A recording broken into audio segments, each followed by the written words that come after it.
Esaïe.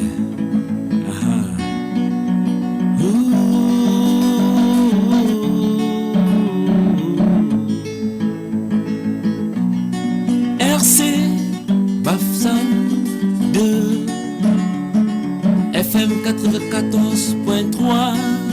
J'exhorte toute la population à écouter, car c'est la meilleure des radios. FM 94.3, c'est la meilleure des radios. Elle donne la joie et la bonne humeur dans tous les foyers et ménages de la ville.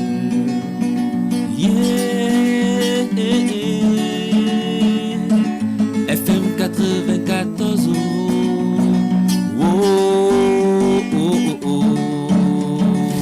Vous êtes sur la RCBF 2. Ne vous êtes pas. Un nouveau programme démarre. Ne vous êtes pas. RCBF 2, ne vous êtes pas. Un nouveau programme démarre. Un nouveau programme démarre. Longtemps resté silencieux sur la question du harcèlement sexuel en milieu jeune, on brise enfin le silence dans le cadre de votre micro-programme Brisons le silence sur la radio communautaire de Bafsam 12e tous les samedis 11h30 12h. 30 minutes pour vous édifier de fond en comble sur les manifestations et conséquences de cette pratique. Brisons le silence sur la radio communautaire de Bafsam 12e tous les samedis 11h30 12h. Amina, ne pleure pas, Amina, faut parler. Brisons le silence. Désormais, on ne cache plus rien. Laissez-moi ma dignité, je suis encore un enfant. Vous êtes sur la RCBF 2. Ne zappez pas. Un nouveau programme démarre.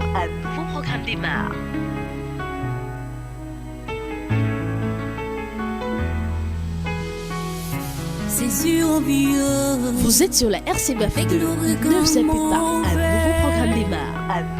Il attendait que tout le monde s'endort pour l'engrainer où lui seul avait le secret.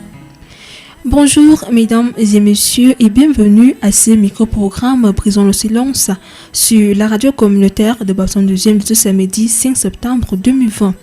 Dans le cadre de ce micro-programme, mesdames et messieurs, nous allons parler une fois de plus de l'harcèlement sexuel en mettant l'accent cette fois-ci sur le rôle de chaque acteur, notamment l'autorité administrative, traditionnelle, religieuse, en tant que parent et en tant que jeune. Pour le faire, je ne suis pas seule dans ce studio, je suis en compagnie de Madame Lucienne Atefak, présidente de l'association Siba Eva.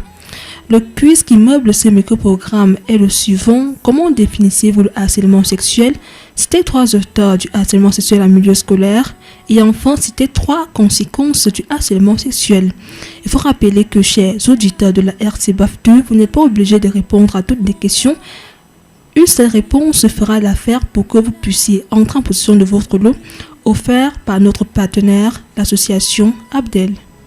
Il ne faut pas m'abuser, il ne faut pas me violer. Je suis encore un enfant. Avant d'entrer de plein pied dans ce micro-programme, mesdames et messieurs, nous allons planter le décor avec ce vox pop. On se trouve juste derrière. Je suis encore un enfant. Plongé dans le... Entre nous les jeunes, ce n'est que la mauvaise mentalité qui fait qu'on harcèle les gens sexuellement. Soit la mauvaise mentalité, soit les pratiques occultes qui sont ici dehors. Bon, pour le combattre, il faut les sensibiliser, faire avoir un bon moral. Et toutes ces pratiques occultes, tous ces sectes qui sont ici dehors là, vraiment que chacun se tienne à l'écart. On ne peut pas tenter à faire pareille chose. La plupart, ce sont les pratiques occultes. D'autres histoires, c'est juste les mentalité, quoi. Les hommes qui eux-mêmes se transforment en... Un jeune peut s'intéresser plus aux émissions de sensibilisation au lieu de s'intéresser aux films pornographiques, par exemple. Deuxièmement, je pense que le jeune, à son niveau, peut essayer de contrôler sa conscience. Les jeunes filles essayer de s'habiller, dans les habillements surtout, de s'habiller un peu confortablement et de peur de donner des désirs aux garçons. Bon, ça, c'est ce que je peux donner aux jeunes filles comme message.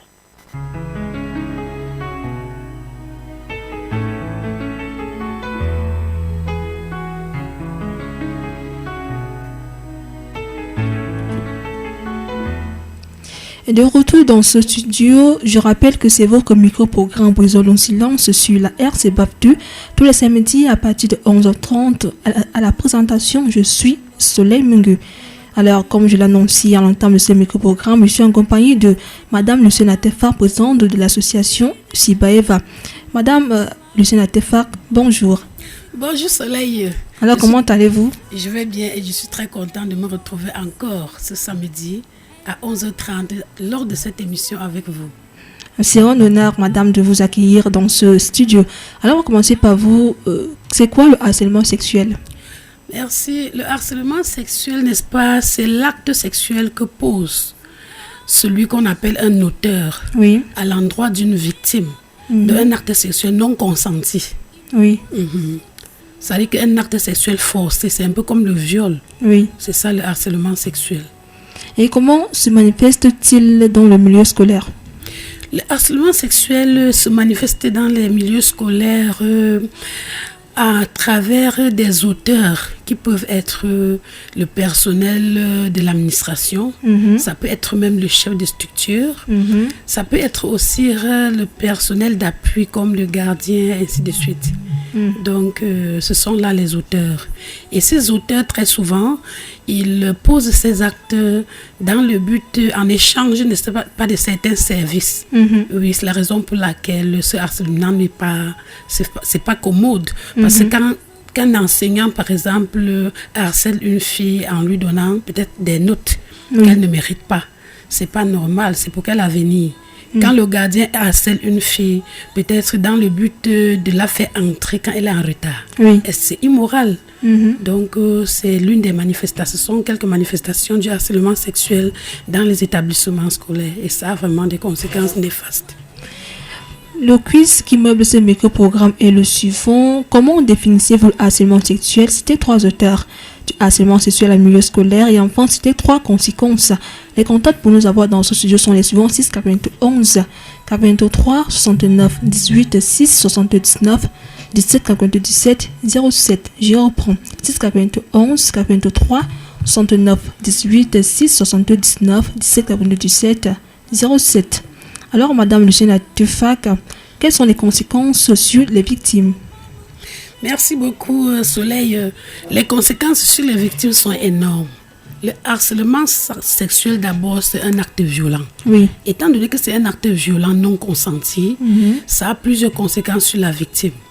Les conséquences psychologiques, par exemple, le traumatisme, la peur, l'angoisse.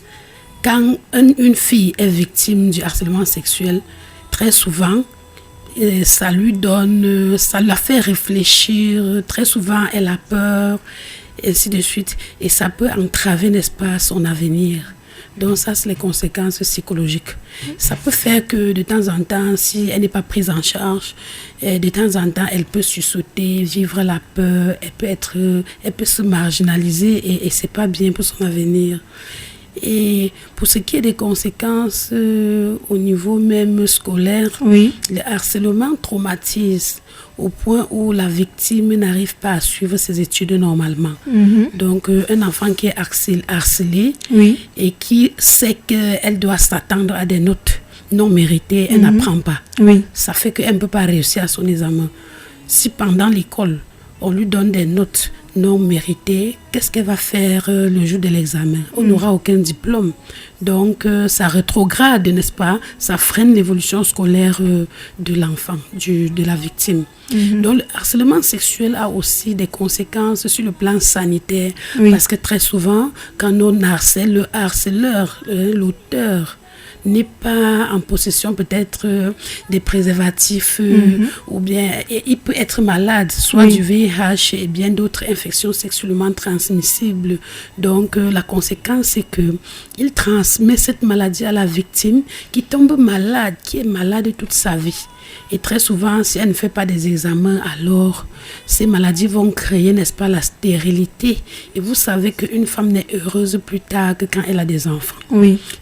Ça crée donc des maladies qui, n'est-ce pas, fait que la femme, quand elle conçoit plus tard, elle fait soit des morts-nés, soit des enfants mal formés, soit elle est même stérile. Donc c'est ça les conséquences sanitaires. sur le plan de la santé. Et sur le plan même social, l'école ou l'établissement scolaire où l'élève est harcelé, si cet établissement est publié, ça ternit l'image de l'établissement.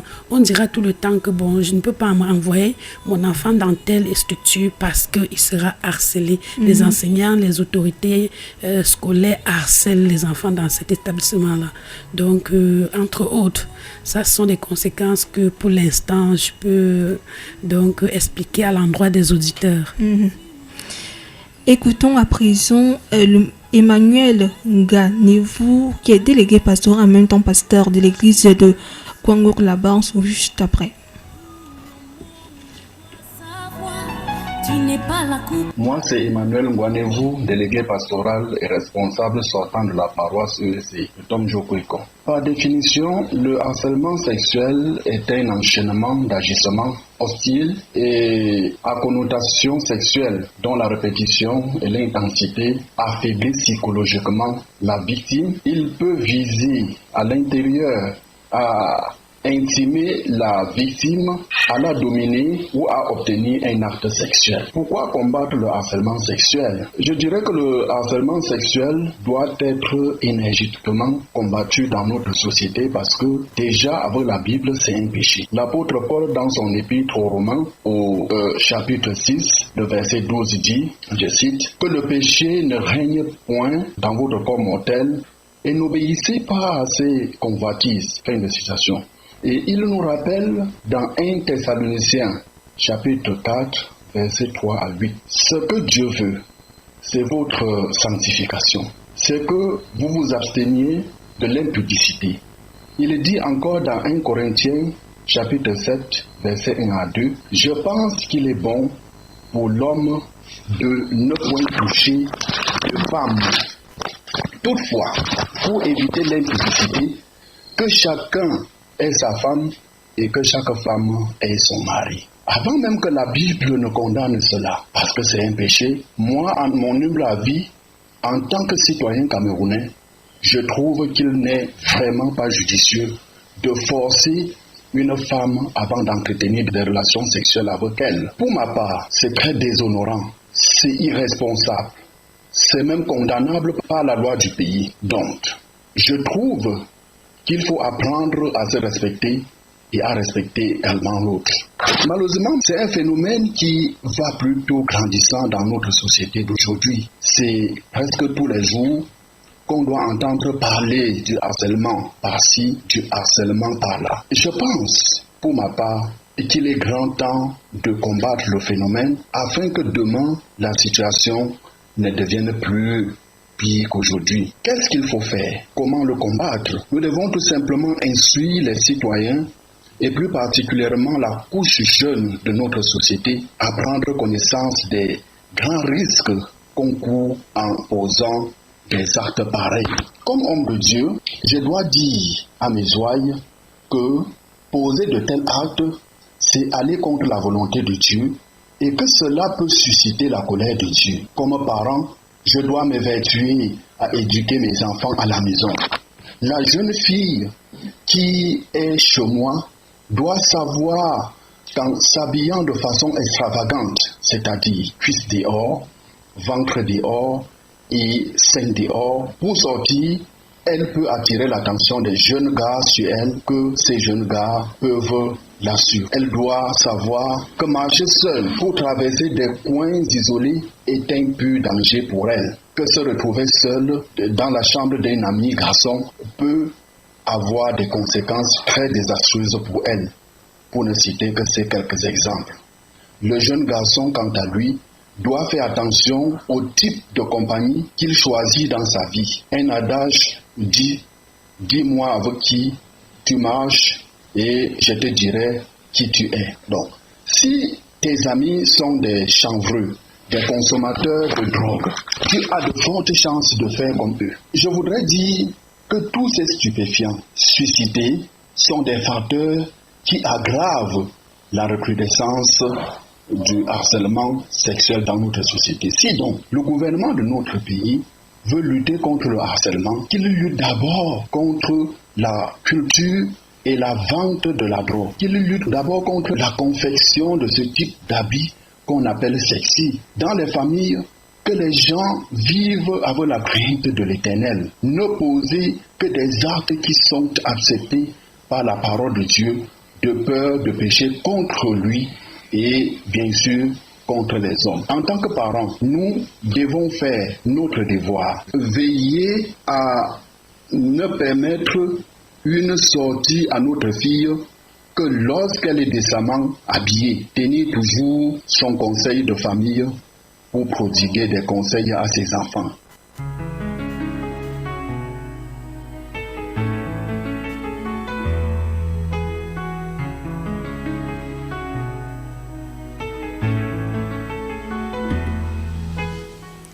De retour dans ce studio, c'est toujours votre micro-programme Brisons le silence sur la radio communautaire de Babson 2e. On écoutait le monsieur Emmanuel Gagnez-vous qui est délégué pastoral du côté du Congo là-bas. Alors, madame le sénateur, vous avez écouté le pasteur. Quelle est votre réaction? Oh, ma réaction épouse celle du pasteur. C'est une réaction, disons, divine, pastorale. Je suis d'accord avec le pasteur que le harcèlement sexuel est un acte sexuel, n'est-ce pas, qui va à l'encontre de la volonté de Dieu. Oui. Puisque quand on te harcèle, bon, le harceleur, c'est pas ton époux. Le harceleur n'est pas une personne autorisée pour le faire. Oui. Alors que la Bible demande que l'on se marie.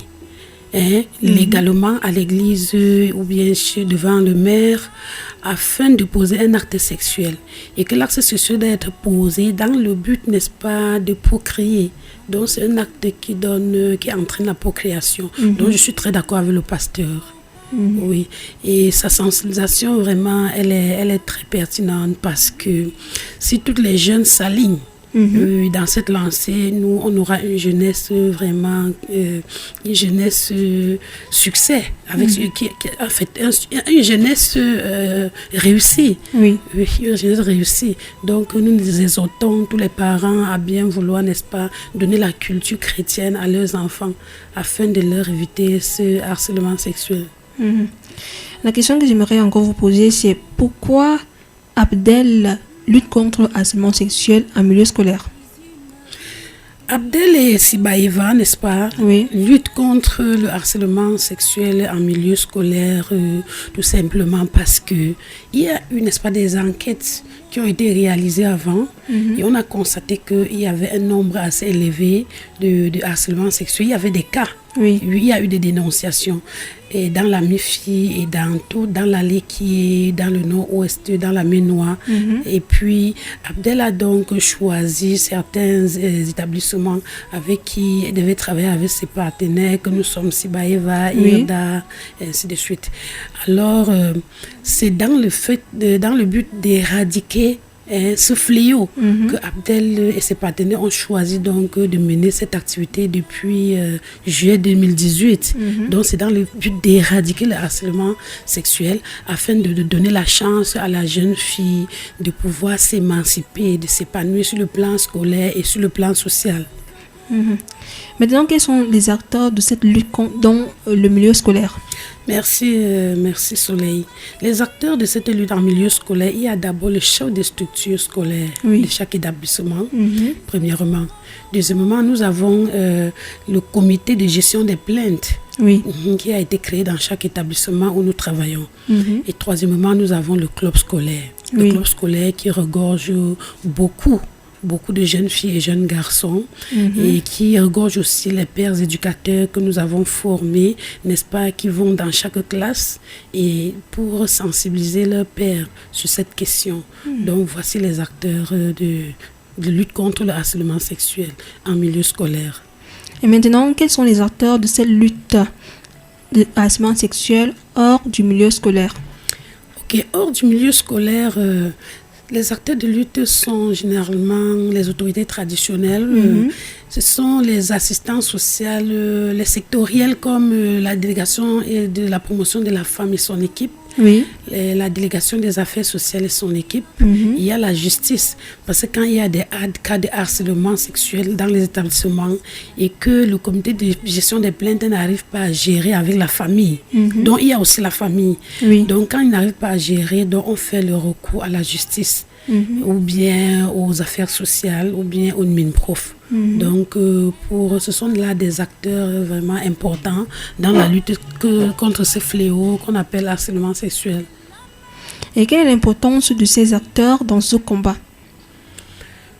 Bon, l'importance de ces acteurs dans ce combat, c'est tout simplement parce que ce soit les assistants sociaux ou délégation de la promotion de la femme ou la justice, c'est parce qu'ils sont outillés. Ils sont outillés et connaissent certaines lois. Ils connaissent d'abord la psychologie des victimes et ils connaissent certaines lois qui régulent les actions pareilles. Comment est-ce qu'il faut punir un auteur? Comment est-ce qu'on doit faire ceci? Quelles sont les conditions qu'ils doivent remplir? Et j'ai oublié d'évoquer tantôt le corps médical. Le corps médical est là pour récupérer, n'est-ce pas, les victimes du harcèlement sexuel et leur donner des services qui leur sont appropriés.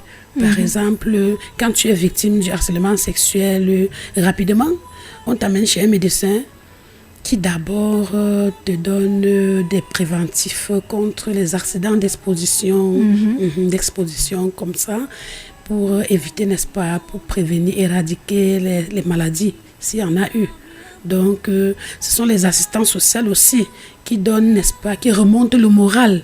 Quand la victime subit, n'est-ce pas, les stress post-traumatiques, ce sont les assistants sociaux qui leur remontent le moral. Donc, il existe plusieurs acteurs.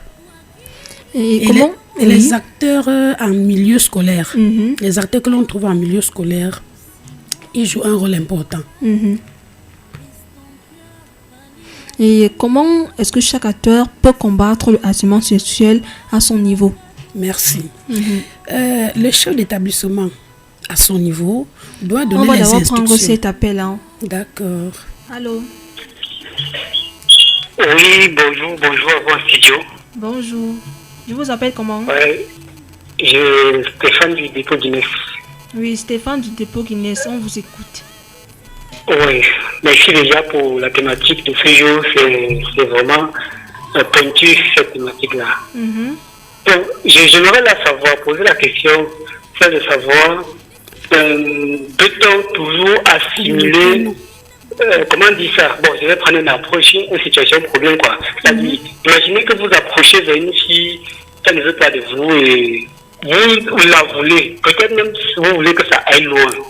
Peut-être même dans le mariage. Mais le fait que vous l'approchez et qu'elle ne veut pas, donc, on va toujours assimiler ça à un harcèlement sexuel. D'autant plus que vous n'avez pas dans votre tête de l'harceler.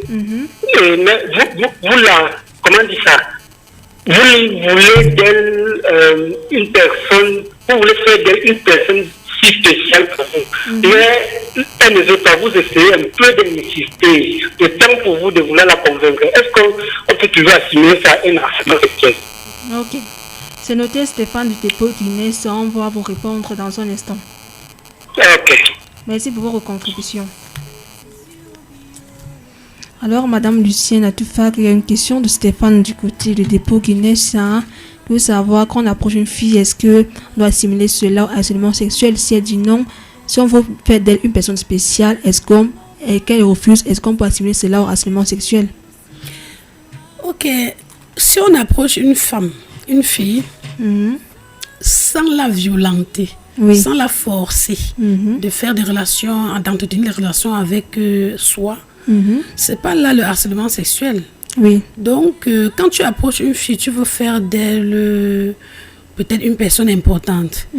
C'est pas généralement chez elle que tu dois t'adresser. Une personne importante pour un homme, c'est qui? C'est une femme que tu veux épouser. Va voir ses parents, tu poses ton problème. Si tu veux l'épouser, je me dis que bon, cette personne importante, c'est ton épouse. Va donc remplir les conditions adéquates. Tu rencontres la famille. S'ils sont d'accord, ils rencontrent, ils discutent avec leurs filles. Quand ils sont d'accord, on passe aux examens prénuptiaux. Si ça donne, par exemple, l'électrophorèse pour avoir des enfants normaux, ainsi de suite. Et quand ça donne, alors, on se rapproche de la mairie et des églises. Donc, si tu veux faire vraiment de la fille d'autrui une personne importante, ne va pas vers elle de façon, n'insiste pas. Quand il refuse, ça veut dire qu'elle ne voudrait pas, elle ne voudrait pas donc... elle ne voudrait pas peut-être que tu lui mets de la pression. Mais si elle est élève, elle est mineure. Si elle est élève, elle est mineure. Moi, je me dis que tout simplement, que ne cherchez pas à faire d'une victime, peut-être d'une fille, votre personne importante, quand elle n'a pas encore l'âge. Donc, il faut attendre qu'elle ait au moins 21 ans, qu'elle soit majeure, capable de prendre des décisions. Puis quand elle est mineure, alors, tu es en train de la harceler. C'est un harcèlement. Oui, si elle est mineure, c'est un harcèlement. Donc, on autorise que vous parlez aux filles quand elles sont mineures, quand elles savent déjà ce qu'elles font. Oui, des filles qu'on ne peut pas tromper n'importe comment. Donc, je demande à notre camarade, à notre auditeur qui a posé la question, de bien vouloir s'approcher des filles qui ont l'âge de la raison, quoi. Donc, aller vers une fille de façon répétée, même si on ne lui fait pas le rapport sexuel, c'est un harcèlement puisqu'il est mineur. Parce que ça entrave ses études et donc son avenir. En espérant que Stéphane du côté de Guinness a eu satisfaction au cas concret, peux-tu nous revenir et poser une autre question? Alors, Madame Lucienne Atefa, voilà, il revient. Allô? Oui, merci déjà pour la réponse, je l'ai écouté. Bon, sinon, je ne parlais pas d'une mineure. Là, quand même, j'ai pigé, mais je m'en vais la sauter pour poser une autre question. Oui, tu essaies de savoir... qui peut harceler? Il n'y a que les hommes pour harceler les femmes, ou bien même les femmes peuvent harceler les hommes. C'est noté Stéphane du côté du dépôt Guinness. Il dit ceci, est-ce que c'est uniquement les hommes qui harcèlent? Est-ce que les femmes ne peuvent pas aussi harceler les hommes? Très belle question, mon ami Stéphane. Je dirais que c'est vice-versa. Mais le harcèlement a beaucoup plus pour auteur les hommes. Oui, il est rare. Les femmes, c'est vrai, elles sont auteurs quelquefois des harcèlements verbaux. Bon, on ne rencontre pas trop ces genres de femmes dans notre milieu, dans la culture de l'Ouest. Bamileke, excuse-moi, je ne suis pas tribaliste. Dans notre culture, nous ne sommes pas élevés à harceler les hommes. C'est l'homme qui doit prendre le devant. Pour venir vers nous. Donc, je ne crois pas que vraiment que 2% de filles peuvent avoir le courage d'aller vers un homme, dire vraiment tu me plais, j'aimerais ceci, cela. Très souvent, ça ne marche même pas. Parce que quand une femme y va, puisque ce n'est pas ancré dans notre culture, l'homme a tendance à croire que c'est une qui n'a pas de valeur, ça dévalorise. C'est pourquoi moi je dis 2% de femmes ne harcèlent pas l'homme. Donc, ce sont les hommes qui vont généralement harceler les filles. Donc, je suis d'accord avec notre ami Stéphane que quelquefois, il peut exister des rares femmes qui puissent harceler l'homme. Mais on ne peut pas... Le niveau de harcèlement ne peut pas être, n'est-ce pas, au même... en fait, le niveau ne peut pas être aussi élevé que le harcèlement que l'homme fait envers la femme. J'espère que Stéphane, du côté des Pokinès, a bien écouté la réponse de Madame Lucienne Atefa. Maintenant, comment reconnaître une victime du harcèlement sexuel en milieu scolaire? Une victime du harcèlement sexuel en milieu scolaire, bon, très souvent, les autorités scolaires nous disent que, étant donné que dans les établissements scolaires, les filles sont mineures et que le harcèlement sexuel vient l'intimider, en classe, l'enfant peut se sentir timide, être en position peut-être irrégulière. On doit regarder, constater qu'elle a un comportement irrégulier. Donc, et les filles perdent leur intérêt pour leurs études. Donc, elles ont de la difficulté à se concentrer à l'école. Quand une fille n'a plus d'intérêt pour ses études, elle a la difficulté à se concentrer à l'école. Si elle s'abstient à participer ou à répondre à des questions en classe. Et si elle évite de se promener très souvent seule, n'est-ce pas? Et si elle abandonne aussi beaucoup l'école sans raison palpable, nous, on peut dire que voilà une fille qui est régulièrement harcelée. Il faut se poser la question de savoir pourquoi elle se comporte ainsi. Donc, très souvent, elle développe aussi les tendances dépressives et parfois suicidaires. Oui. Et sur la santé mentale, donc il y a la dépression de soi, comme on a dit, la dévalorisation. Quand elle est donc harcelée, ça se manifeste sur elle. Comme je viens de vous parler. Donc, ça dévalorise la femme, le harcèlement. Et pour sortir de ce micro-programme, Madame Lucienne Atefa, comment aider cette victime à se sentir mieux? Pour aider cette victime à se sentir mieux, il faut lui faire le counseling, il faut lui faire une prise en charge psychosociale. Il faut l'amener chez un psychologue régulièrement. Donc, ça demande que l'enfant soit conseillé, qu'on l'amène chez un spécialiste psychologique, chez un médecin et chez les chefs d'établissement même scolaire, puisque déjà vous avez demandé tantôt quelle est l'importance, quel est le rôle de chaque acteur. Oui, quand on constate au sein de l'établissement, le chef d'établissement doit d'abord saisir ses enseignants, saisir ses enseignants titulaires pour qu'à leur niveau, ils puissent écouter la victime. Deuxièmement, le comité de gestion des plaintes. Quand elle se comporte pareil, bon, soit son enseignant, soit ses amis, ils peuvent se plaindre de son comportement. Là, le comité de gestion des plaintes l'écoute. Essaye aussi de régler, de rechercher les sources du harcèlement et les auteurs. Oui, quand il écoute, il s'asseye, il prend des décisions. Et quand ces décisions-là n'arrivent pas à être respectées, on peut faire recours aux assistants sociaux, à la police ou bien aux autorités judiciaires. Et au niveau du club scolaire, des conseils des amis, parce que nous avons formé des pères éducateurs. Pourquoi? Parce que quand ils ont le même âge que leur père, ils peuvent se comprendre. Très souvent, on peut envoyer l'une de ses amies, l'une de ses pères qui est bien éclairée, qui est bien élevée, aller lui parler. Donc, il n'y a que cette assistance sociale, psychologique, médicale et sociale entre les amis qui peut régler ce problème de harcèlement sexuel. Alors, Madame Lucienne Atefa, vos mots de fin pour sortir de ce micro-programme? Merci beaucoup, Soleil.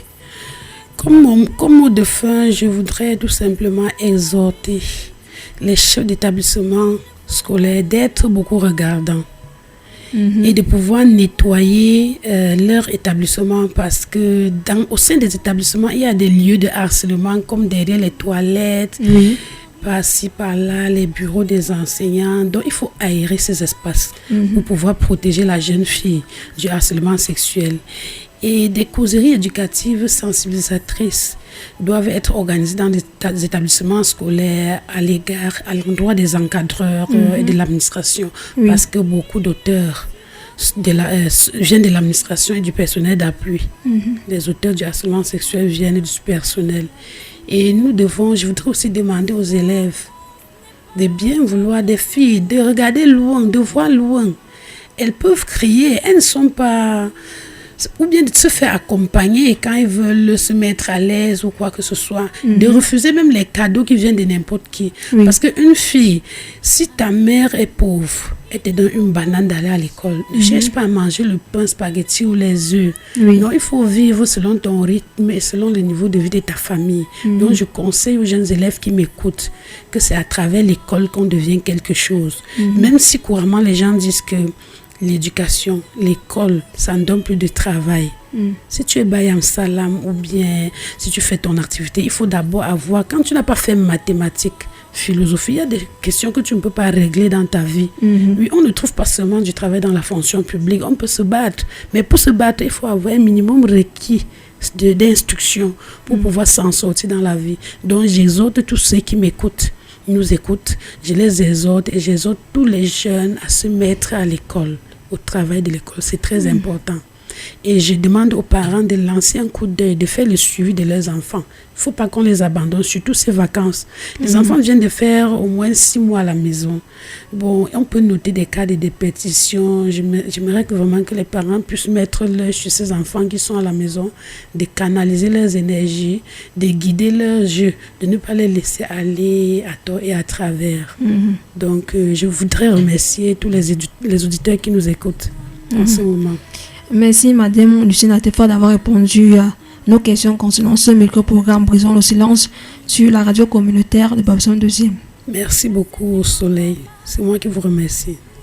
C'était tout simplement votre micro-programme Brisons le silence sur la radio communautaire de Babson 2e de ce samedi 5 septembre 2020 qui a été mise en onde par Marcel Fossi, réalisé par Gilles Badoa-Doum à la présentation. Appelez-moi Soleil Mengon. On se retrouve vendredi samedi prochain, s'il plaît à Dieu, que Dieu bénisse et le Cameroun avec.